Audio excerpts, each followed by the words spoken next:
வாழ்வில் வார்த்தை ஊழியங்கள் வழங்கும் இன்றைக்கான இறை வார்த்தை. நம் ஆண்டவர் இயேசு கிறிஸ்துவின் இணையற்ற நாமத்தில் மகிழ்ச்சியோடு உங்களை வாழ்த்துகிறேன். கடந்த 2 நாட்களிலும் ஆண்டவர் நமக்கு கிருபையாக கொடுத்துள்ள இந்த வாழ்க்கை எப்படி இருக்க வேண்டும் என சிந்தித்தோம். முதலாவது, நம் வாழ்க்கை தேவ நோக்கம் சார்ந்த வாழ்க்கையாக இருக்க வேண்டும். இரண்டாவது, நம் வாழ்க்கை தேவ சித்தம் செய்கின்ற வாழ்க்கையாக இருக்க வேண்டும். இன்றைக்கு 3வது காரியத்தை சிந்திக்கலாம்.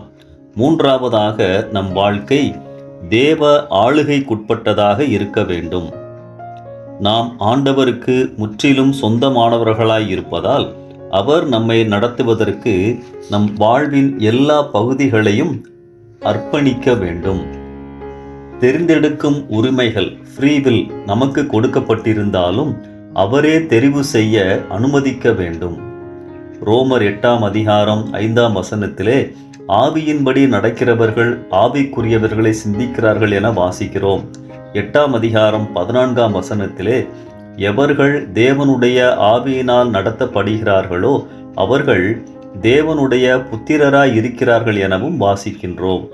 இந்த வசனங்கள் நாம் நம்மால் நடத்தப்படுவதை காட்டிலும் தேவனால் நடத்தப்படுவது உயர்வானது, அவசியமானது என உணர்த்துகின்றன. மோசே, உம்முடைய வழியை எனக்கு அறிவியும் என கேட்டபொழுது நான் உன்னோடே வருவேன் என கூறுகிறார். புதிய சூழல், புதிய பாதை, இவைகளில் மோசே ஆண்டவரின் கட்டுப்பாட்டில்தான் இருந்தார். அன்பானவர்களே, தம்மோடு நெருக்கமானவர்களை அவரே நடத்த விரும்புகிறார். இன்று நம்மை நடத்துபவர் யார்?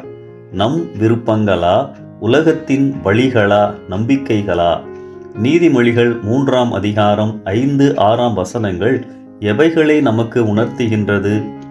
நம் சுய புத்தியின் மேல் சாயாமல் அவரிடத்தில் சார்ந்து கொண்டு அவர் வழியில், அதாவது அவர் காட்டுகின்ற பாதையை தேர்ந்தெடுக்க வேண்டும், நடக்க வேண்டும் என உணர்த்துகின்றது. இதுதான் ஆண்டவர் என்னை ஆளுகை செய்வதின் அர்த்தம். நம் விருப்பங்களை அல்லது நாம் ஒரு காரியத்தை தெரிந்தெடுத்துவிட்டு அதற்காக ஆண்டவரிடம் ஜெபிப்பதை காட்டிலும் ஆண்டவரிடமே அவைகளை தெரிந்தெடுக்க ஒப்பு கொடுப்பது மேலானது. அதைத்தான் ஆண்டவரும் விரும்புகின்றார்.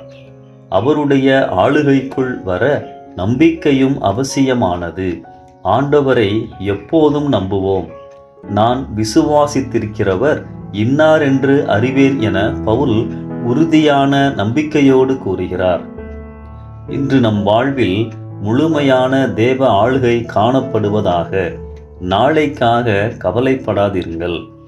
யோசேப்பு குழியில் போடப்பட்டார். குப்பையைப் போல போத்திபார் வீட்டிலிருந்து வீசப்பட்டார். ஆனால் தேவனால் கோபுரத்திற்கு எடுத்துச் செல்லப்பட்டார். நம்மையும் அப்படியே நடத்துவார். அவருடைய வழிகள் உன்னதமானவைகள்.